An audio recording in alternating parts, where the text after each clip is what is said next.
జరుగుతుంటది. కొత్తగా ఉద్యోగం వచ్చి చేసేది ఏమి ఉండదు. అటెట్లో ఓ టీచర్ని రిక్రూట్ చేస్తారు, జీతం ఇస్తారు, కానీ దాంట్లోంచి ఆదాయం ఏమొస్తుంది?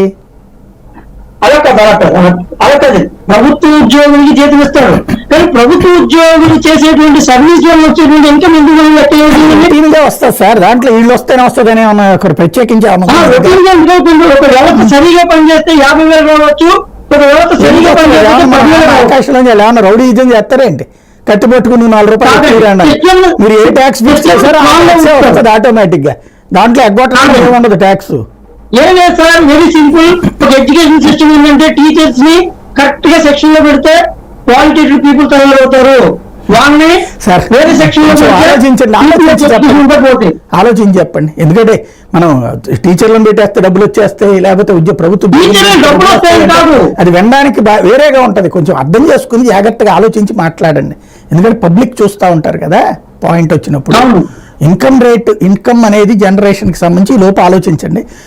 కృష్ణరాజు గారు ఓవరాల్గా ఈ 2 మేనిఫెస్టోని కంపేర్ చేసినప్పుడు ఖర్చు ఎట్లా ఉంటుంది, అదే సందర్భంలో ఏ మేరకు దీనికి సంపద అవసరం అవుతుంది? సాయి గారు, ముందుగా అందరికీ గుడ్ ఈవినింగ్ అండి. ఈ తెలుగుదేశం పార్టీ అంటే ఇప్పుడు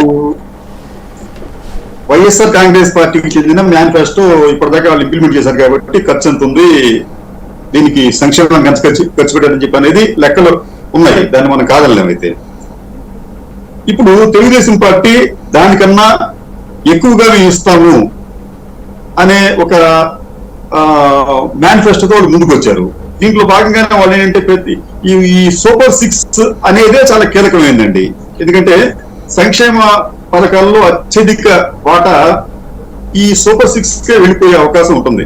మీకు యువతకు నెలకు 3,000 రూపాయలు, స్కూల్కి వెళ్ళే విద్యార్థికి 15,000 రూపాయలు, ప్రతి రైతుకు ఏటా 20,000 రూపాయలు, ప్రతి మహిళకు నెలకు 1,500 రూపాయలు, అంటే 19 నుంచి 55 సంవత్సరాల వరకు ప్రతి ఇంటికి ఏడాదికి ఉచితంగా 3 గ్యాస్ సిలిండర్లు, మహిళలకు ఉచిత బస్సు ప్రయాణం.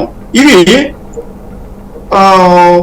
50 ఏళ్ళకి బీసీ ఎస్సీ ఎస్టీ మైనార్టీలకి పెన్షన్ తర్వాత అవన్నీ తర్వాత ఈ సూపర్ 6 మనం చూస్తే అసలు వీటికి అయ్యే వ్యయమే కళ్ళు చెదిరేంతగా ఉంది.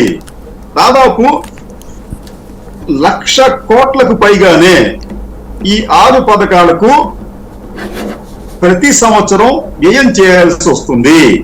ఆంధ్రప్రదేశ్ ప్రస్తుత బడ్జెట్ అయితే 2.25 లక్షల కోట్ల రూపాయలు.